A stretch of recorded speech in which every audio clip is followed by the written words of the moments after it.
Good morning, everyone. It is 8:40 right now, and time to talk about everyone's best friends that are in the house. As you can see here, we're talking about our loved ones, as in our four-legged loved ones, Jackie. Absolutely. From beginning to end, we want to make sure we're taking care of them in the most respectful way. So, of course, we do have Jim Johnson, owner of LovingRest Pet Funeral Home, joining us today to kind of show us a little bit more about your facility, your space, and how we can take care of our loved ones all the way to the end. Well, thank you, Jackie.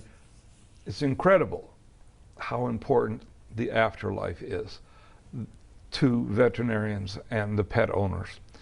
They want to be comfortable, they want to know, they want to see, they want to be on the website, they ask questions, and we're so open door policy that we put glass doors on a cremation facility. We don't have a secret, we don't want to have a secret. And my guys are polite, we get them picked up. In most cases, we can pick a pet up on Tuesday. They will always be cremated on Tuesday, and usually returned on Wednesday, usually next day. Sometimes just pure logistics get in the way, so we ask for a little patience, but we really knock ourselves out to do what the pet owner wants and the veterinarian expects. So. And I was just telling you, one of the things that you have available for pet owners when your pet does pass is you have these very unique bags. And I'd like you to actually, next time you're here, bring one so we can show everybody what these bags are. And it's such a relief when you're able to utilize the zippered bag that you have, because you realize that your pet is passed and you don't have to worry about anything else once you zipper that bag closed, and everything will be contained. And it was really, I've used your bag several different times, a very comforting feeling. It's a nice piece of closure.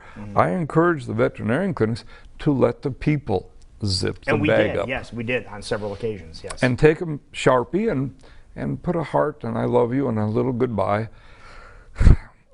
We get those, and sometimes you can see the anguish and the hurt that the people were using to say goodbye. Sometimes it's hard to deal with that from my end. 125,000 cremations over the last 22 years, and they still break my heart. Right. It's the people come out and cry. It's a special thing. This is a special business. It's a good fit for me. And a lot of people probably, they've heard of your business, but maybe not have visited, and they don't realize all the gardens that you have out there. So kind of take us through your space. I know if you're writing RAGBRAI, you're going to have an opportunity to do so in an open house, and we'll talk more about that coming up. But let's talk about your various spaces that you have. Well, that is a tree farm that actually I planted.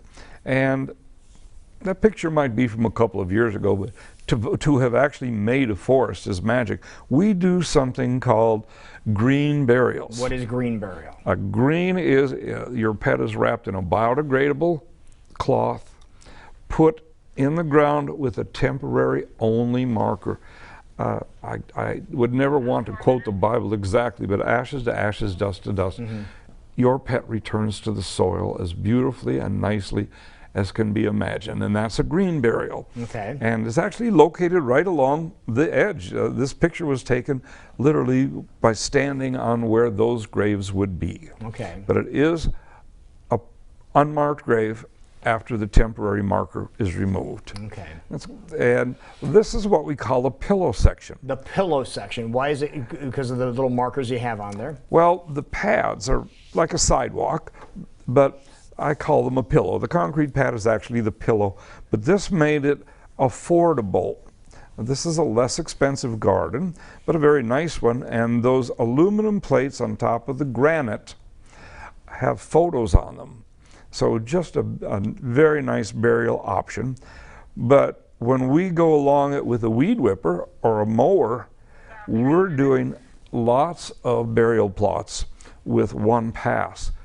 Maintenance is everything in a cemetery. And so this made it affordable and also maintenance a little easier. So you are keeping the maintenance of a pet cemetery to the same standards as a human cemetery. Quite often we're higher, but it's just a lot of work for anybody. Right. So, all right, now the next one we're looking at is what? This is called the Garden of Love. They're all freestanding. You can see, now think of the maintenance on this.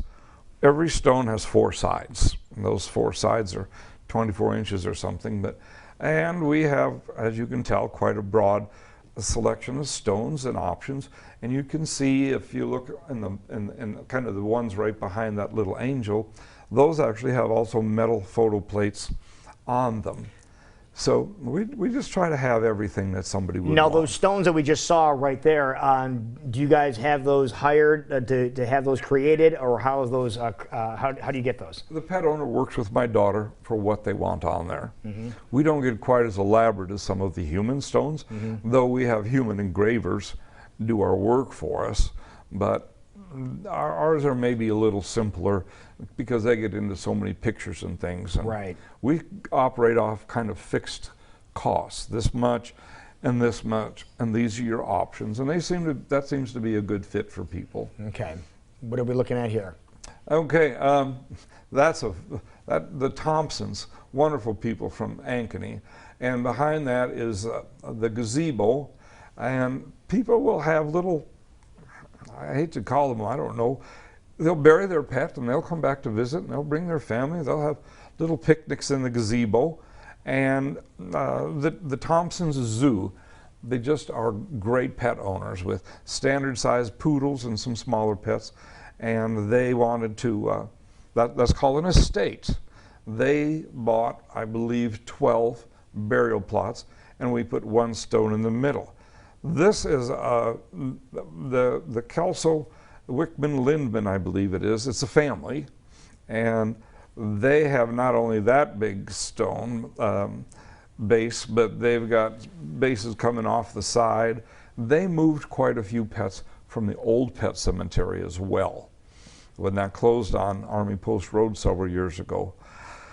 It was just a horrible thing, but it was done, and I helped a lot of people out then. Right, but the estate just gives you the ability to have multiple pet burial sites. Yes, that's 4 or more in the estate section. Okay. It sounds like all levels, all opportunities, so everyone can feel comfortable coming and finding a way to put peace with losing a Exactly. My friend. intention in the beginning was to leave no loophole, to not say no to people. The only thing we started with that we don't do anymore are horse burials. Okay, can we go back? Can we go back to that last picture we showed, because that's Sure. what I want to ask you about, because we saw a horse. Look at the Yes. horse in the background. Explain what that is, because I saw that when I went to the cemetery last time. That is the center, if you will, of the horse burial strip. I did them all in a long row. Okay.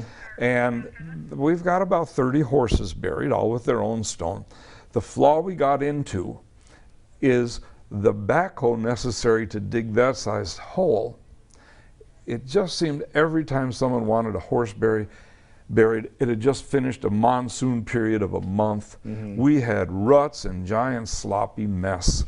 It was just, so when that got full, then that row got full. Then we just backed off it. Okay, that was the end of it. Okay, now we want to talk about an open house that you have, because you have so many things that you need to show people at your place. Beside, if you're going through on Ragbri, stop over there. You're going to have ice cold drinks available for the Ragbri, so keep that in mind, plan on that. But talk about your open house. Okay, the open house, September 28th, and it will be from 1 to 4 p.m.